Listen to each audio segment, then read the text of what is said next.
So I was adopted when I was 2 weeks old by my parents. And then my father has a really interesting story as well. So my father was born in Italy, and he was an immigrant to the United States when he was a young kid. My mom grew up on a farm in Indiana, and her dad was in the Navy. And so they both had really interesting backgrounds themselves. They adopted my brother and I when we were infants. And so I think there was a lot of an interesting dynamic that I think as an adult came out of the experiences that my parents shared about their childhood and their families. And I was mentioning to you before that one of the things that my dad always said when I was growing up was, he's like, it doesn't matter what you do, you need to do something that's going to make a positive impact and a difference. And so it was always constantly this message of make a difference in the world, make a difference in the world, pick whatever you want to, but have that positive impact. And so I watched my father, he was in the hotel business, and he worked his way up, and he was an executive for Hilton Hotels. And it was really interesting watching him and the dynamic that he built with his teams and the way that he interacted with people, and then me going and meeting all of his teams. And he really was a true leader, and learning from him about business. My dad always wanted me, when I decided to go to social work school, he used to tell me that I needed to also get an MBA. And I was like, no, I'm going to be a social worker. I don't want to do business. So I had no interest in doing business or becoming an entrepreneur. I was very focused on issues around chronic homelessness, mental health issues, healthcare, and that's where I stayed in most of my career up until this point. And so never in my mind did it ever come up that I was going to be an entrepreneur until this opportunity came. And really for me, it came out of wanting to solve a problem. Right? So it was my desire to solve a problem and to make things better for patients and for the healthcare system that led me to be an entrepreneur, rather than me being an entrepreneur that led me to find a problem to solve. So I think that's sort of how it came about. But I think there definitely was a lot that sort of throughout my childhood led me to this place. I also, as a child, had a learning disability, and so I wasn't able to read. And it took a while to figure out, and my parents got me a lot of help for that. And so it was just interesting, like looking back on some of those things where there were these barriers, or there were these obstacles, and in my mind, there was no other option except to figure it out and to find a solution. No matter how creative that solution had to be, you had to figure it out in some way.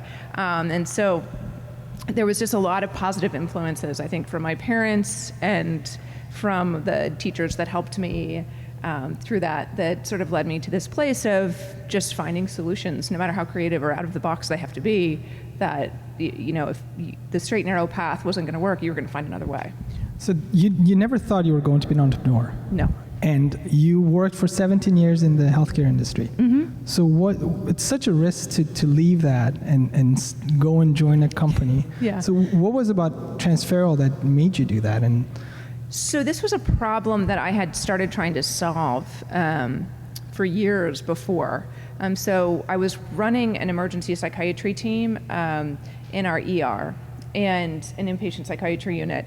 And so we were at a hospital in Washington, D.C., about 6 blocks from the White House, and our mental health volume in the ER was just going up and up and up and up.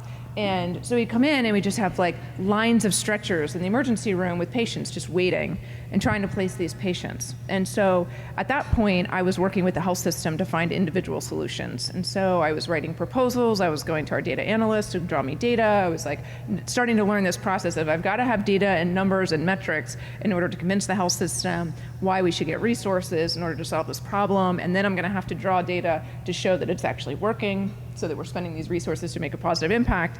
And so I started working with our IT team as well to come up with some creative solutions. But it was really during this time that I kept working and trying to rework, finding a solution for it, because it was awful patient care, right? The longer the patients waited in the ER with an acute psychiatric crisis, we had bad outcomes. There's risk events that happen, patients get agitated, staff might get hurt, patients may try and hurt themselves. So it's just really a dangerous situation. And then of course you have an ER where your high acuity patients are also you have traumas coming in the door and patients with strokes and heart attacks. So it's really high intense situation.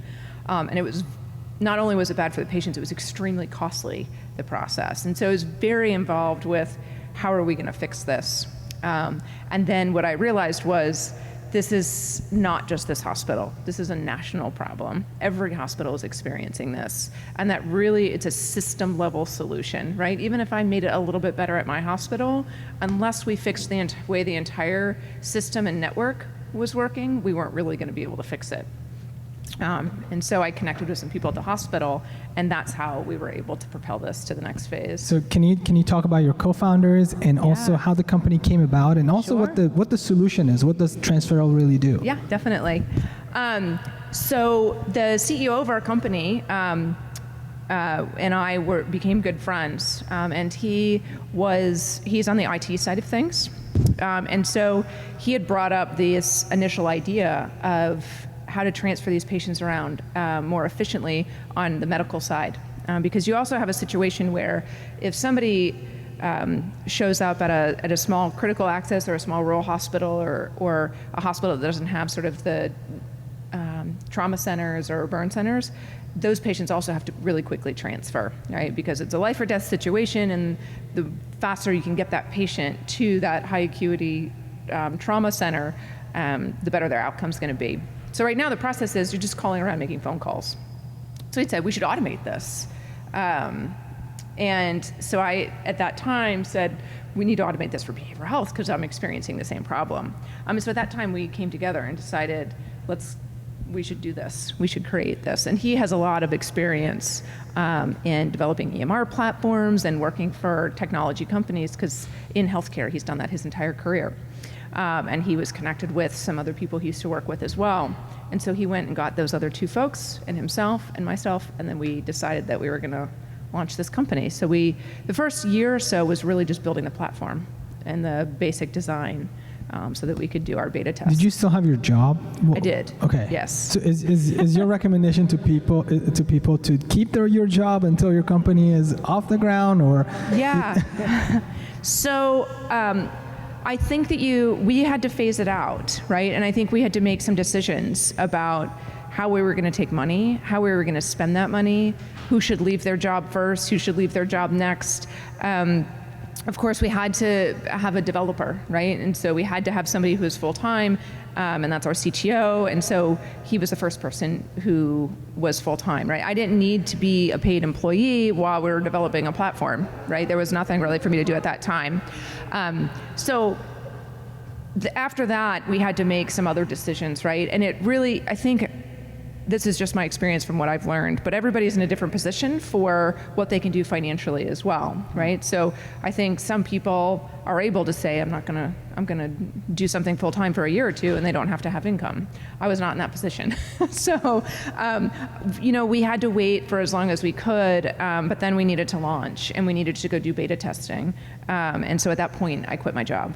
But we had taken some seed money, and so we were able to keep taking salary for the people who would quit to go and do that work. So the company is based in Texas. That's what are you doing in Hawaii? Yes, so I lived in Texas for a while.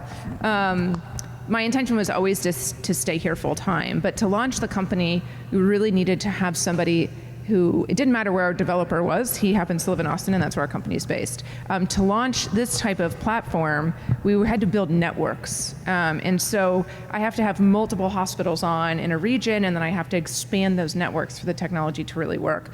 And so I went and I moved to Texas, and I lived there for a while. I lived in the panhandle of Texas, which was one of our initial launch sites. So I moved to Amarillo, Texas, and I lived in a little corporate apartment up there in the suburbs, which I've never lived in the suburbs anywhere since childhood. So I was up in Amarillo, and I didn't know anybody, and I was traveling around to all of these rural hospitals and teaching them how to use the platform after we'd gotten them signed up, and teaching these larger hospitals how to use the platform.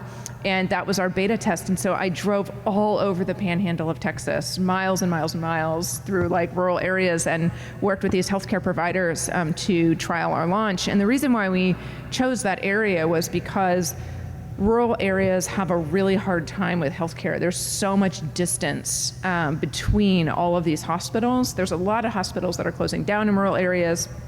And so there's just a lot of struggles. And so we chose that area because we had so many rural hospitals that could participate to do the beta test. So it was very interesting learning experience living up there, somewhere I'd never lived. So I didn't have a lot of contacts in Texas. I had to sort of meet people and be very creative with the way I started outreaching and building relationships, because it wasn't like I was living in a place where I'd already developed a lot of relationships because I was working there and I had other contacts and I could connect with people. I just sort of like landed in Texas, never having been an entrepreneur or having done this before, and was like, okay, I'm going to figure this out. So I tried a lot of different strategies. We also did a launch in Houston. So I spent some of my time down in Houston, and then I would go up to the Panhandle, and then we started to spread throughout Texas. But when we were doing that initial launch, I was in Texas a lot over probably a 2-year period of really being on the ground, meeting people, training people, figuring out how it works, then going back and working with our team to figure out, okay, what do we need to do? How do we need to pivot? Do we need to change features? To make sure that it was a real match before we did sort of our full launch and started expanding throughout the rest of the state.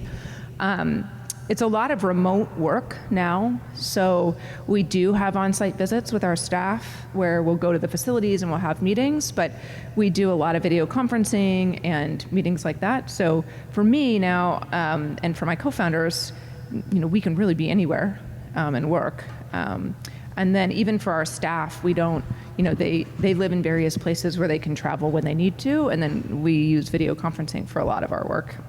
So one question I have is, you've never been an entrepreneur, and you're in Texas, and you said you were trying to figure it out. Yeah. So what was your anchor? What did you hold on to in those moments of uncertainty? You don't know what you're doing. How did you figure out to do it and make stuff happen? Yeah. I'm not very fearful, so that helped. And How I'm come? Not, What and I'm makes not you not shy. Why am I not fearful? Yeah. Well, I think that, one, I found a lot of purpose behind it, right? So I felt like if there was fear, it was going to be a fear of failing, right? And I've sort of sorted through these psychological concepts because I think about all of these things as a mental health professional. But, when I think about what blocks us as people from doing things, it typically is that there's some sort of, the fear is based on some perceived that maybe the person's not going to like me, or maybe I'm going to fail at this, and how is that going to make me look, right? Or all these things. And so once I peeled back all of those things and you release yourself from that, then you don't have to worry about those things, right? It's like this weight lifted off, and you can actually just then focus all of your energy on what the true mission and purpose is. And my purpose was that I had many instances that I remembered, and when things got really tough, I would think about those. So I had a couple of instances that were just very clear in my mind about patients that I'd seen in the emergency room that I felt like we as a healthcare system were failing. And so when things would get really tough, I would think about those moments, and I'm like, there's nothing about this that will ever be as difficult as that experience that patient went through.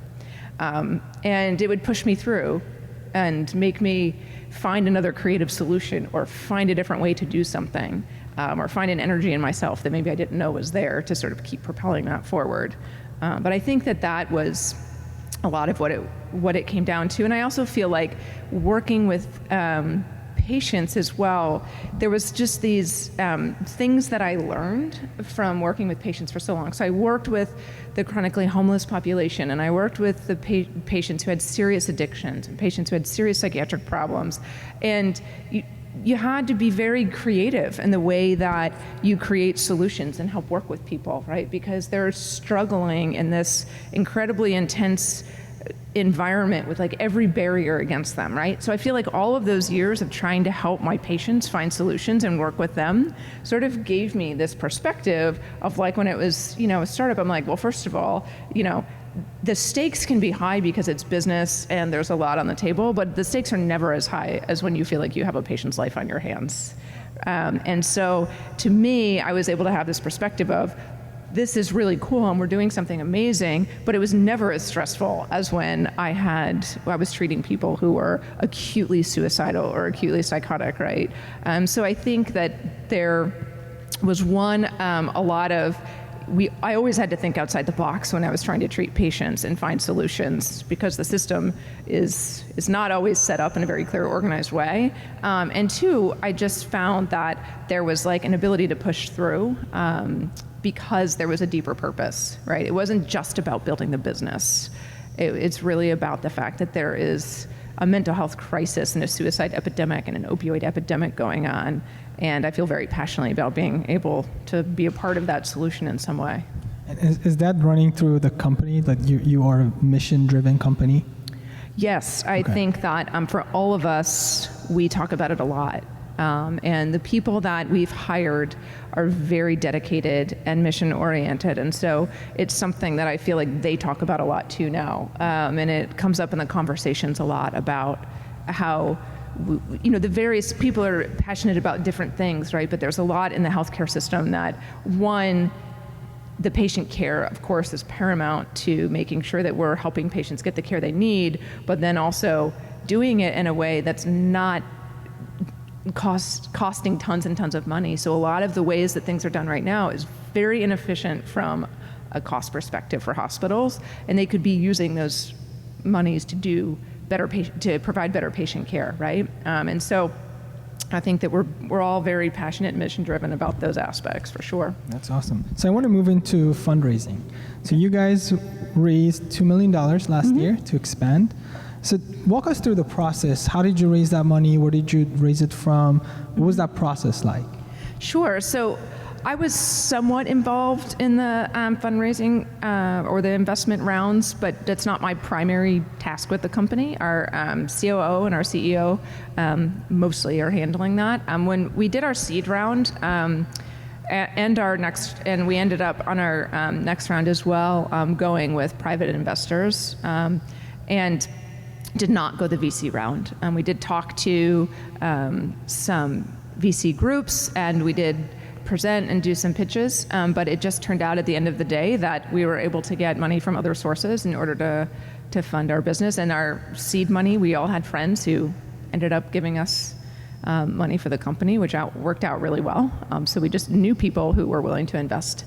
And so I think that ended up being really successful for us. I think moving forward, we're not sure what that will look like. We're developing more relationships, and I think we'll be in a better position, of course, to talk to other groups. But this allowed us to maintain control of the company, which is something that we want to do for as long as we can. And it allows us to keep our co-founders in place, and for us to be able to make a lot of strategic decisions that are important to us about the direction of the company. What inspired you guys to raise money? Like, at what point you decided that we need to raise money, we need more money to expand? Sure. Yeah. So I think it's always a matter of timing, and we talk a lot about, of course, our runway and how quickly we want to hire staff and what our goals are, and how quickly we're expanding and where we want to move to.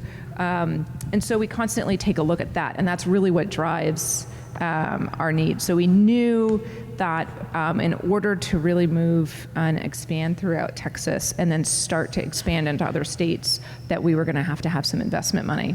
And so that's why we took the $2 million. And it allowed us to hire staff. It allowed us to hire more development staff. And now I think we're in over 90 hospitals now.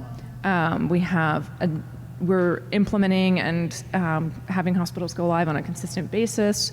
We're moving into about 4 or 5 new states right now. So there's a lot of movement, and it's always a balance of scaling, right? Like, when exactly do you need to hire that next staff, right? Because you don't want to hire them too soon and be spending money on staff that you're not busy enough for yet, and you don't want to wait for too long where now all of a sudden all of the business has come in and now you don't have enough staff to get all of the work done, right? And so we're constantly looking at what that dynamic looks like and how to shift those priorities around. And also just, there's so many different elements to the business too. At what point do you start to spend money on, marketing and sales versus when you want to hire your next developer, so there's always these conversations, and I feel like our co-founding team does a really good job of constantly reviewing that and then shifting our priorities around on a consistent basis, right? Like, we're not so structured that we're like, well, that was the plan, that's what we have to do. We have to be super flexible all the time,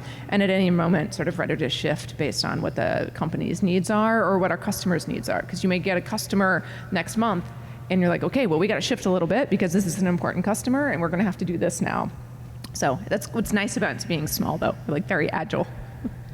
How many team members do you have? How big is your team? Sure. So I think right now we're just over 10 of us, and we have 2 more people that are going to be coming on.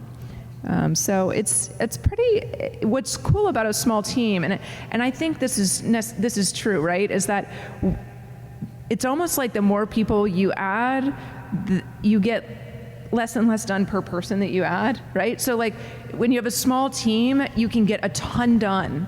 But then there's just layers. The more people that you add, the more processes there are. So it's kind of nice having this small team because we meet every single morning. We all talk. We outline what the plan is. We all pitch in together, and we just get the work done. And so we were able to launch those 86 hospitals with a really small team, which was fun. So is Hawaii part of your expansion? I would personally love that since I live here. But it really just depends on what the dynamic is. I worked here for a period of time, and so I understand a little bit about how the mental health system worked, and I think what some of the benefits were to it, and what some of the good things are, and what some of the challenges are. And so I think that the platform would be beneficial, and I think that it would definitely help here. And I think that we're all willing on my team to launch here if there was interest from the healthcare system. So you're not expanding to Hawaii, and what's the reason? Sure. Well, no, it's like a lot of places. It's not one of the places that's on our roadmap for this year as a state. We have specific states that we know we're going to go into this year. But if people reach out to us and say we really want to do this here, then we'll go ahead and we'll add that on, right? So it really is for us. There has to be interest of a group, and if you go into a certain place and you have a large state and a lot of healthcare systems, right? You don't have to have all of them to agree, but Hawaii is a little bit different, right? So because of the way that the healthcare system is in Hawaii, I would view it as a place where collectively sort of all of the hospitals would have to say, yes, this is something that we want to do, because it's a network-based system and it works best if everybody participates.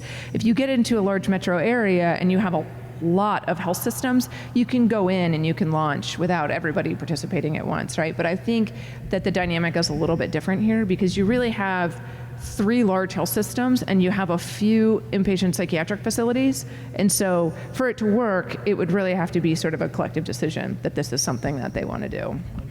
Yeah. So I want to move on to Hawaii questions because do you think Hawaii is a good place to start a startup? I feel like it's a little bit challenging for me to answer the question, only in that even though I live here, I haven't started a company here. So I've started a company in Texas with my co-founding partners, and so I have that experience. And I think in healthcare, I would say that Texas was a great place to launch a company. There are a lot of innovative healthcare executives and hospitals, and they're doing very interesting things. And there's a large system in Texas as well. I think that from my experience of being here, it really depends on what you're trying to do here and how motivated the people are in the community to make the changes that need to be made, right? Because one of the things that I think about an early stage startup is that if you're going to, especially in a technology platform, you want to scale quickly and you want to be in a place where you can sort of start to have a snowball effect and you're going to be able to move rapidly because you want to scale. And we are, like we say, we're network-based. So Texas is nice, right? If I launch in Texas, then I can move into Louisiana, I can move into New Mexico, I can go move into Oklahoma. It's just going to naturally spread, right? When you're here in Hawaii with this kind of platform, it really is Hawaii participating, right? It's one place. So, and I think there's also, you need people who are very motivated to want to make the change. And that they want to be on the cutting edge and that they're willing to sort of move through that process with you. And I think that if you have companies and partners like that in Hawaii, that I think it would be an amazing place. And I think there's a lot of benefits to it. But if you don't, then I think it could be challenging, right? So there's only so much you can push people who don't want to do something, right? And so if you're going to start a business, you need to partner with people who are almost just as motivated with you and see this problem as a problem and are willing to like get on that high-speed Excel train and go for it, right? Based on that, what is one specific thing you can tell people in the audience that they can do to help the startup ecosystem in Hawaii to improve it, make it a better ecosystem for us to participate and build? Yeah. I mean, I think one, you have to be willing to take some risk, right? If you are not just as an entrepreneur, but as the companies here, right? To partner with people who are entrepreneurs and try new things, right? To spread those ideas, to try things that are the cutting edge next thing here, as compared for waiting for it to be done somewhere else and then it comes over here. Right? And so I think that's something that has to happen in order to have a really vibrant startup community. And I think that's why there's certain places that are pockets for that, right? When you look at, there's sort of these places throughout the United States or even the world where there's just like a lot of startups and there's a lot of innovation. But I think it's because the companies in those places that aren't startup companies are willing to go with early on startups or early stage companies and give these things a try and be promoters of that. And so I think that's what has to happen, is that relationship between your businesses and your entrepreneurs and the people who are developing these things. There has to be that match. But I think that is something that I think it could really benefit the community. And I think in some ways there is a lot of that here in some areas, right? I think that Hawaii is very progressive in some areas where it comes to the environment. So I see a lot going on in that space that's very innovative and progressive beyond what's going on in a lot of other places. And so that's an area that I think there's probably a lot more movement here than there might be in other places in terms of entrepreneurship or businesses that are in that space specifically. What is your favorite aspect of the startup industry?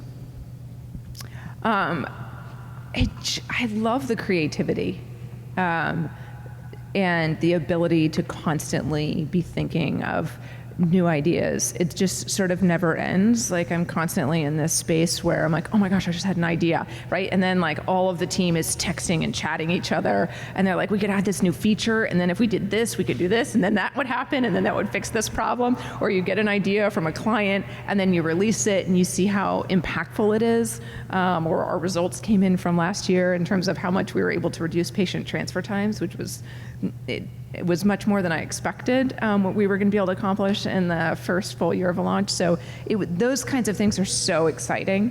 And the team that you have and the relationships that you develop with sort of your small team who's really passionate about it is very different than working for a large organization where you feel like you might get one achievement that's large in a year of that sort of level, and you're like really excited because there's so many layers you have to go through to get anything done. Whereas in a small team startup, you come up with an idea, and if everybody in the team agrees, you can just make it happen. And then you see that come to fruition out in the real world. And it's really rewarding to be able to have that experience. So looking back to when you first started, what were some of the biggest misconceptions that you had about building a startup? You know what's interesting when I think back about so I remember the day that I walked out of my apartment. I rented my apartment, my condo in Kakako, and I was just going to move to Texas and see how it went, right? And so I moved into my parents' house, and I moved back home with my parents, and I was living in Houston with them. And I remember leaving that day, and I remember thinking to myself, I have no idea what's going to happen. Like I was walking out my door, and that was the thought that I was having. Like, I have no idea what my life is going to look like. I don't know what's going to happen at all. Like, I can't project. I don't have a vision of what any of this is because I have no basis for it. And I found it really exciting and frightening at the same time. But I don't think that I had, I remember after like a year or two looking back being like, I can't believe that like I didn't think a little bit more about like what was gonna happen or what this was all gonna be about. Like the fact that I was going to have to become a salesperson, like, how did that never cross my mind? It was funny, like all of the things that I just didn't think about, right? Because I didn't know. And part of that was probably good. Because if I'd known, maybe I would have thought about it too much. If I'd known that I was going to go live in places by myself in the middle of nowhere for really long periods of time, I might have thought twice before I left. But I'm really glad that I did it. It taught me a lot. So that was the other thing, is that the skill set that I had to learn on a consistent basis was something that I'd never had before. Like, I didn't even know what a lot of I'd never used a CRM before. I didn't know what like email marketing was. I didn't know about social media. I barely knew like how to set my own social media up account. Like I wasn't a tech savvy person before I did this, but I figured it all out. Right. And so I think that's that other dynamic that is super important, is that you just have to figure it out. Like if you don't know, you learn and you read and you ask other people and you connect with people who know how to do things. It wasn't like I could go hire a marketing team, or I could go hire content writers or a PR firm or a salespeople. We had 4 co-founders, and we just had to figure it out. And so we all had a different knowledge base, and we constantly came together, and then I would just learn how to do things. And so it was like every week I was like, oh, wow, I have this new thing I know, this new platform I know how to use. I'm like, I didn't even know all these things existed. So it was really fun. But yeah, I didn't think about it. I think my biggest misconception, though, was that I did not realize I was going to have to sell something. Which is hilarious, right? Like, I've just been a social worker my whole career, and I've been working with people who were homeless or, had Medicare or Medicaid and, were just really impoverished or disenfranchised people. And so I was never in a position, even there, I was working at a federally qualified health center, right? Like I wasn't asking people for money. We were billing their insurance, we were getting federal funding, right? So when I had to start going out and selling, I was like, okay, this is a new skill set I'm gonna have to learn. Like, I am not used to asking people for money. So that was really probably the largest misconception, and then the biggest learning curve for me was that dynamic. What is the best piece of advice that you can give to anyone who's starting out?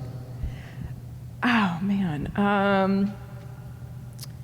I think that there's a couple things. One, I think you should really find purpose behind what you're doing, because otherwise it gets hard. And if you don't have purpose behind what you're doing, when it gets hard, it's hard to find a reason to keep going. And I think having something that's larger than yourself and a greater good to society gives you that strength in those moments and makes everything worthwhile, right? And then it makes you be more creative, and it really does bring a much deeper level of satisfaction, I think, at the end of the day. So I think that's really important, and I do think that you have to let go of fear. And I think it really was a big process for me to sort of go through that transformation of like reaching those moments where I was like, I just feel really uncomfortable, like whatever the situation was. And there was a lot of them where I was like, I feel really, really uncomfortable, not because it's wrong or the situation's bad, but it's hard, right? And there's things that I hadn't done before, and I was in environments and dynamics that I hadn't been in before. And so I think it's being able to push back through those things. And so you have to get over that fear, or be able to take a look at yourself and be like, why am I holding myself back in this way? And how can I release this so that I can really just get back to doing the work or pushing forward? And there's going to be conflict, and there's going to be times where things don't go the way that you're going to. I mean, I would wake up at 2:00 in the morning all the time. My sleep was not great for like 3 years. And, it was like something would happen. And then I'm up at 3 a.m. and I'm pacing around my house and I'm like, I have to figure out a solution for this. How am I going to get a workaround, right? Because there's just all these dynamics that are at play in terms of making sure that the plan comes through and the network comes up, and these different pieces have to fall in line in order for things to happen, right? And so there's always the unexpected. There's more unexpected things than there are things that fall in the way that you think they're going to. And so you have to kind of be able to think quick on your feet and pivot well. How should people go about finding something bigger than themselves? Like, what was the process for you? Like, how did I find my life What purpose? is it? How do you find your life purpose or mission? Like, This is a great you're a very question. mission-driven person, Yes. and that Yes. makes you very inspiring. But Yeah. how do I go find my mission? Yeah. So I've always felt this from early on, right? And so I think for me, I would say that it was easy for me to find what I was passionate about. Like, I never really thought about it that much. I always knew from the time I was like, I think I was in second grade, I'd start coming home, and I remember telling my parents, I'm like, I'm not gonna go to recess anymore. There's a class next. I was really upset because there was a class with some special needs kids in the room next to us, and I remember the other kids on the playground were making fun of them, and so I went home. I told my parents I wasn't going to go to recess anymore. I was going to go to that classroom, and I was going to spend some time with those kids, right? So, and I did, and then other people wanted to do it, and then it was sort of a thing, and so we were sort of able to, have better integration, right? But in my mind, that's what I liked. And then when I was in high school, I was volunteering at the domestic violence shelter, and I started working at a Head Start program. So this was something that I always enjoyed, and I always found community in, and I always liked being around groups of people who were very mission oriented. So for that, in that way, I feel like it was very easy for me. But I think in general, it doesn't have to be a social cause, right? It could be something that somebody's like very creative about. You intensely love doing something, and you can draw off of that. And I always go back to what my dad said, which was that it doesn't matter what you do, you make a difference doing it, right? So if you love being an investment banker, like, I think you should be an investment banker. I just think that you should be a really ethical investment banker. Right? Like, because one of the things that I truly believe is that we need good people in every single field in this world who are ethical and who are going to make good decisions and who are going to drive things for a greater purpose, which basically means that collectively we're engaging in whatever work we are doing that we're passionate about, but doing it in a way that's good for everybody and good for the community and good for the environment. And I think that if we can take a look at whatever it is we love and that we're passionate about and connecting it to something like that, I think then it's very easy to drive your sort of mission or purpose forward. Thank you. One skill every aspiring entrepreneur should learn before they start. Patience. For sure. Yeah, I definitely think that you have to be patient. And I'm not always that great at that. I would say, in comparison to all three of my co-founders, I'm the one who is the least patient, and I'm constantly driving people. I'm like, I need this, I need that to happen. Everything should have happened, and I'm like super organized, which is good. But I think that I've learned from them as well that sometimes you need to just let things play out, right? Like, sometimes you gotta just let things go and see how they play out and sort of move with it. Whereas sometimes I was just like really trying to like drive everything super hard. But I think you do have to be patient. I think you have to be super ready to change or be flexible. And you're gonna have a small group of people, if you have co-founders, who you have to make decisions with, and you're gonna disagree with them, and you're gonna have conflict. And so that is the other thing that I would say, is that you have to be able to have an intense conflict and then go back to work and let go of that. And if you're gonna hold on to things, you're just not gonna be able to move forward with your team. And I think that that is something that people have to be good at, because you're gonna work with a small team in intense circumstances, and you're not always gonna agree on everything. And that's one of the things that I like and enjoy, is that we have really intense conversations, and all four of us might come at it from a very different perspective, and then we come on a solution. We're like, okay, this is the way we're going to go, and then everybody gets on that train and they go, right? So, and I think that that's really helpful. Okay, I'm going to ask one last question, and we can move on to 21 questions rapid fire. Okay. So, what's next for XFERALL? Transferal. Yes, sure. Transferal. I have it written here. It's like every time I log, it's XFERALL, but it's Transferal. So, for this year, we have our plan set out. We have a lot of places that we're launching. We're building our networks. We have a lot of exciting things happen on the behavioral health and the medical side in terms of integrating into health systems. So really this year, we're just looking at our launches to new states and continuing to build out in Texas. So we're going to launch in Georgia the first week of March, which is really exciting. And we have some hospitals in Louisiana that we're going to launch as well. So we're moving out of the state of Texas and into some other states, which was the goal for this year, and then have a lot of work going on in Texas still. So it's super busy there. Awesome. Mm-hmm. So let's move on to 21 questions rapid fire. No, I have a feeling there's going to be some questions. If there's anything about pop culture, I'm not going to have any answer.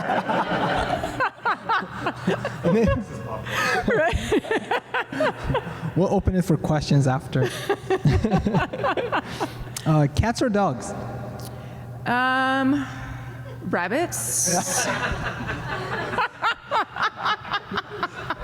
Good answer. I'm out of the box, not in the box. Beer or wine? Wine. Sushi or tacos? Sushi. Favorite app? Transferal. Favorite OS? Like iOS or Android? I haven't used Android. iOS. iOS. Favorite holiday? Christmas. Favorite car? I want to get a Tesla. Favorite vacation spot? Well, it was here, but now I moved here. But I'm still going to say it's here. I like to vacation on the outer islands. Favorite book?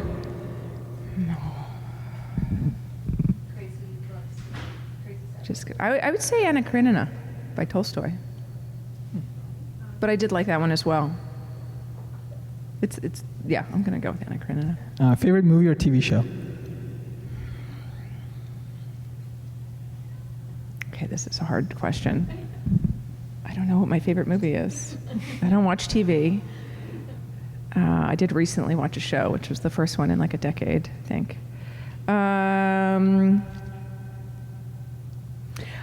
I wouldn't say it's my favorite movie, but the movie that I watched repetitively over and over again was Love Actually. It's like my comfort movie. So I'm just going to go with that. That's good. Favorite artist? Music?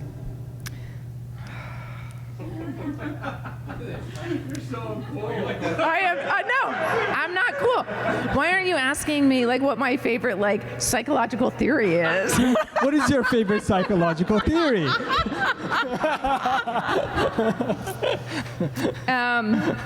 Family systems theory is my favorite psychological theory.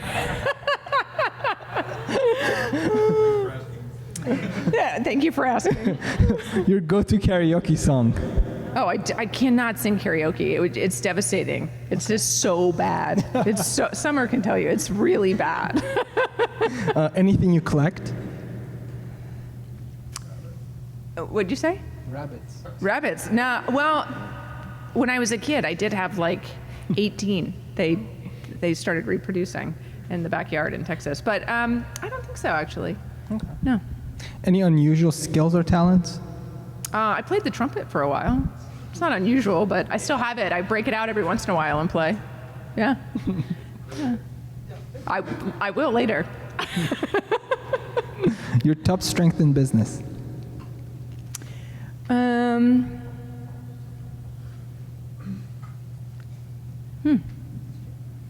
I would say my persistence. Yeah, I definitely don't give up. I always say to my team, I'm like, no's not an acceptable answer.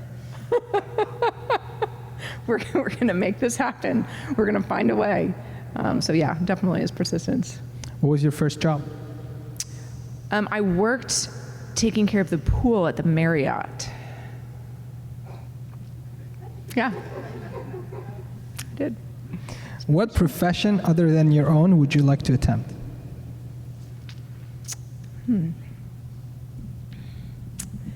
I would like, this is what I want to do when I retire. I want to have I've always wanted to have like a little coffee bookstore on the Big Island. And I also would like to have a farm, but not just like to live on. I want to have it be like this, like, I call it the friend commune, where like we can, where I have like a lot of little houses, like the little tiny units, but I want it to sort of be a place where people can come and stay when they want to do something creative, right? So like an artist or a musician or somebody who wants to start a business. And so it could sort of be this collective group of people that are working on things that are sort of mission driven, but I want it to be on a farm in the Big Island, and I want to like have food growing and trees and things like that, and like a place where there's like a community of people that are like trying to do something to build a company or to contribute in a different way. So that's always been my dream that I talk about all of the time, is building this friend commune in my little bookstore. What is the best compliment someone can give you? I think that probably comes back to like what we value in ourselves, and we like it when people compliment those things. And so I would say that for me, I think it probably is around the passion that I have for my work, or if it's something related to like being able to produce something that somebody finds value in, right? So I went to a meeting recently, and somebody said in the meeting, they were like, "This is really impressive what this is doing to help patients," right? And so in that moment, I was like, that was such a great compliment, just because I'm really excited about it, and I like it when I can share that with other people. A cause you are passionate about?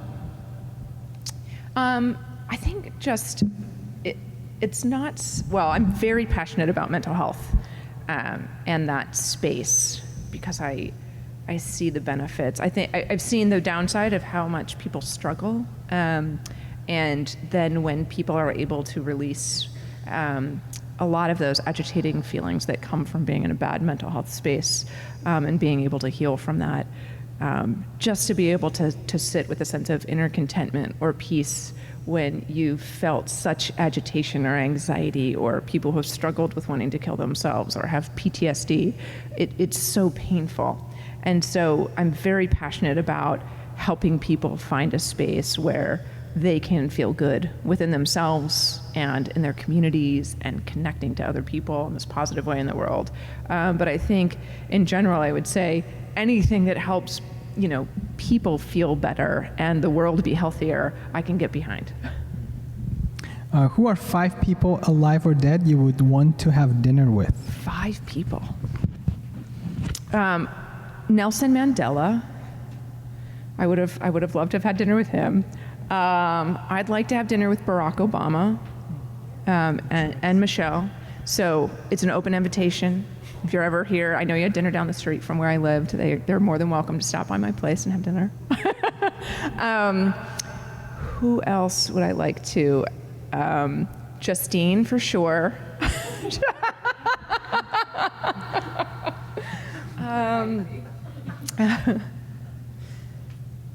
Trying to think of the other folks that I would like to have.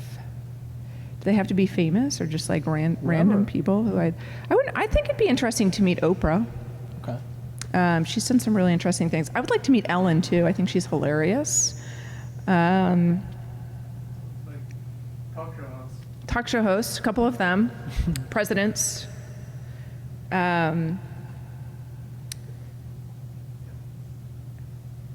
One more. I have one more person who I can meet, right? Yeah. No, okay. Well, I wasn't including Justine. We'll just go with that group. I'm sure there's plenty. It's totally equal. One thing on your bucket list.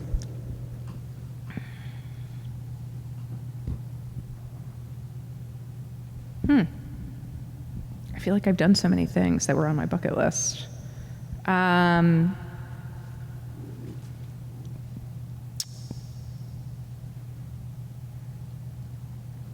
It usually comes down to traveling when I think about like what's on my list of things that I want to do. But I'm trying to think if there's anything else that's significant. They usually come up randomly. I don't have anything right now. I want to go to Nepal and hike through the Himalayas. It's been on my list for a long time, and I still haven't done it. So that's definitely one that I would like to do, is do one of the treks. Awesome. Thank you, Shana. So Sure. I'm going to open it for questions.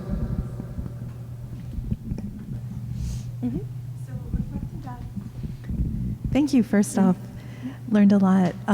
Looking back at contracting with the hospitals and the strategies that you used, what would you do again, and what would you do differently early on as you started a contract with the first few hospitals? Sure. I think what I learned the most is who your key decision makers are. So there was two things. One is who you want to talk to in order to get the contract. The other thing that we learned was when it came to implementing how important leadership support was. So having a system, if you're going to implement a new system, you really have to have the top leadership in the hospital agree, this is what we're going to do, and this is what everybody's going to do, and have a very strategic plan of how you're going to roll that out. Because if they leave it up to individual staff, then some people use it, some people don't. It's just not as effective, right? So there was that aspect. But I think in terms of getting the initial contract, it was really learning who was going to have the most benefit from what the program was going to do, and how to go in and have that conversation with those key people. And then after you figure out who those key people are, then you have to figure out how you're going to get them to answer you and schedule a meeting. I always felt once I got the meeting and could sit down and have a conversation with somebody, we were really able to make good progress. But developing that ability to get in the door was what I really struggled with in the beginning, because I didn't have a lot of contacts in Texas, so I had to figure out how am I going to start to get these people to meet with me. And the more you do, and like now I have data and I have results and I have outcomes, so it's easier to go and talk to people. When it was in the beginning and it was an idea, I had to find the person who was going to be the risk taker, who was going to be the first one to say, I just like the idea. You have no data if this is going to work. I'm just going to go out on a limb. And I was lucky I found that person. And they were our big first healthcare contract, and they were a big health system. And he's been a really great partner. He was very passionate about the problem as well and wanted to fix it. And so, you kind of have to find that person who's willing to do that. Fantastic. Thank you, Shana. Yeah, thanks.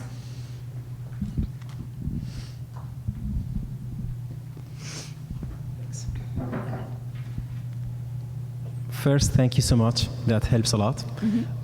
With hospitals, this is a new technology, and I'm talking about when it was a new product like beta. Yeah. And you're now in Texas. You made some connections. When that person said, "I like the idea, I would like to implement it," how many months it took until it was actually active in that hospital? So that will give me an estimate range, like how slow hospitals move. And then if you can kind of give me an idea if that will be the case in Hawaii, or that's like completely different in Hawaii than in Texas. I think that first large health system took me about 18 months from the initial conversation until the go live. It was a long period of time, and there was a lot of different things that sort of went up and down with that hospital. We were implementing in other places while we were waiting for that large health system, though. So we ended up going, there were some other systems that we went into, some smaller hospitals, and even some larger hospitals that we were able to get some pretty quick contracts signed. So we had conversations with them, and we were able to get in there probably do a launch within, I would say, 3 to 4 months. And what we found is that it really varied. It depended on the type of technology. It depended on how large the company was, what their process was to go through corporate to get a security IT assessment done. So you could have some hospital systems taking 18 months to get all the paperwork done, and I could have other systems sign up in less than 30 days and be live. It was just it still is all over the map. Some of them, now that we've been through these and we understand what the process is, we're able to push it through a little bit faster, but a lot of it does depend on the healthcare side. And I think that's one of the things that can be challenging about being in tech in healthcare, is that there's a lot of regulations to go through, and so scaling can be different than it is if you're in a consumer-based technology platform where you're not dealing with all of the healthcare regulations that you have to go through as well. Yes, thank you so much. Sure.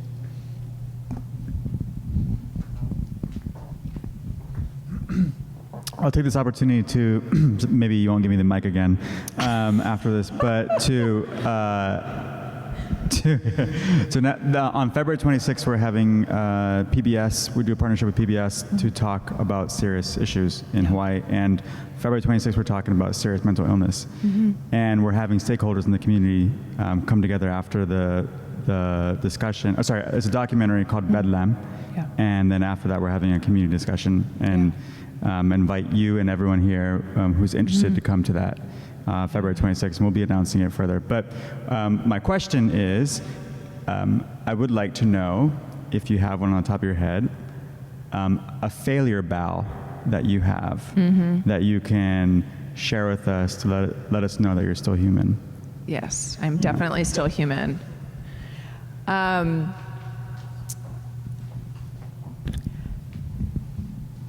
I think that in terms of there was constant learning experiences throughout the process of this, right? Because there was everything from knowing how to go in and have the initial conversations and what the benefits were to certain people, to implementation. When I lived in the panhandle of Texas, I did not know how to implement the platform, right? I didn't know what process was going to work. So we had a number of hospitals that, I would go in and I would implement, and then nothing would happen, right? They would continue doing what they were doing before, and they would not use the platform, right? So the whole goal is that we're creating efficiency by taking away phone calls, you're not faxing, you're going to use this platform.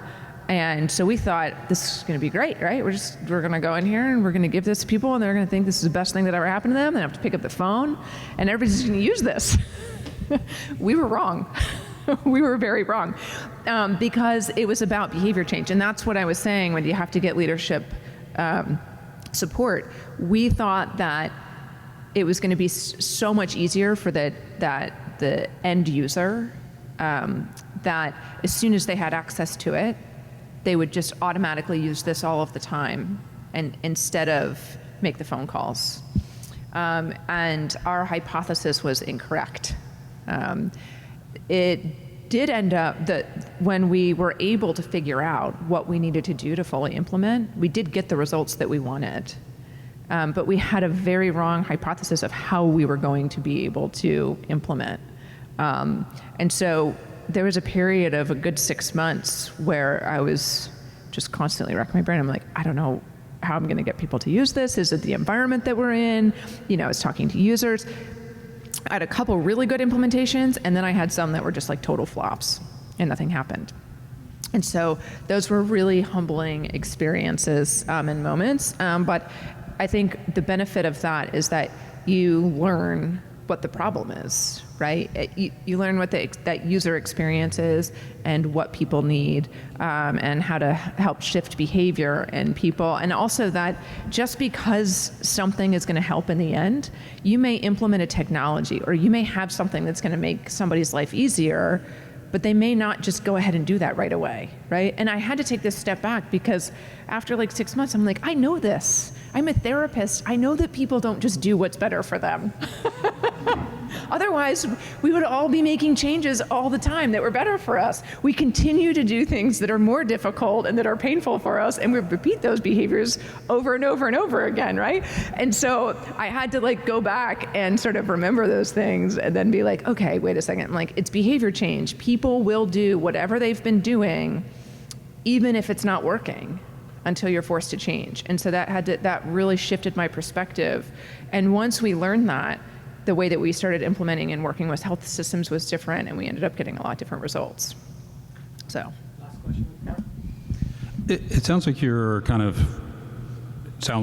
sort of exiting the early adopter stage and starting to become systematized. And so it'd be interesting to hear kind of what you see as your key growth challenges, and then how are you thinking about that sort of organizationally, process-wise, lead generation, just like what are your growth challenges, and how are you thinking about attacking those? Sure. So mine is a combination of, right now, I think that we're doing really well on our growth and expansion because of the relationships that we've developed. The key challenge that I have are making sure I'm keeping up with implementation staff, and that we can implement and move really quickly at the same speed that we have been able to. So how many staff do I need to be able to do that?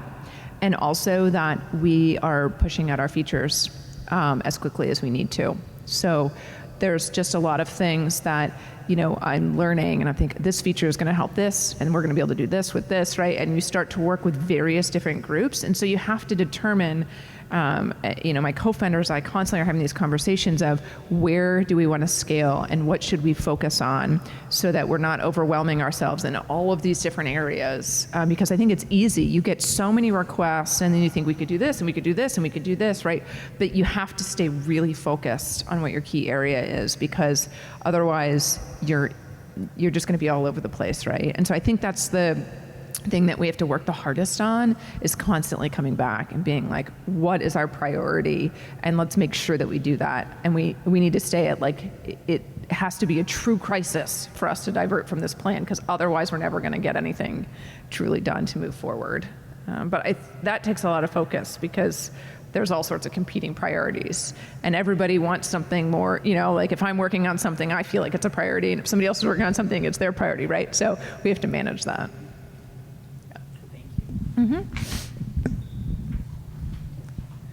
So I want to thank a special group of people, our volunteers, Kelsey, Kenny, Tippy. Thank you so much for helping us. This event wouldn't be possible without you guys, but it's also not possible without our sponsors, Dentons. We have Dick here with Dentons, and also TerraVault Software. Jules is not here. He's actually moving. He's moving to a new place, so he couldn't be here. But we also did something different this time. We partnered with Tippy with Thrive Global, and all the sales, ticket sales from this event is going to her organization. So in a minute, I want to learn about you, but I'm going to make an exception. For everyone, I'm going to give about 45 seconds to share, and I'll model how that works. But I'll give more time to Tippy and Dick to share about what they do. So with that being said, I'd like to learn about you guys. And there are, I think it's 2 questions. So your name, what I can help you with, how can you help people, and what is it that you need help with? And I modeled that. My name is Megdad. What I can help you with, I can connect you with people and help you build partnerships. What I need help with is spread the word. If you like the event tonight, bring your friends and come back to our next event. Thank you. And we can go with Shana and move around and come back this way. Okay, I'm Shana. What I need help with is if you guys can connect me with anybody you know in healthcare, that would be awesome, especially if they're in Hawaii.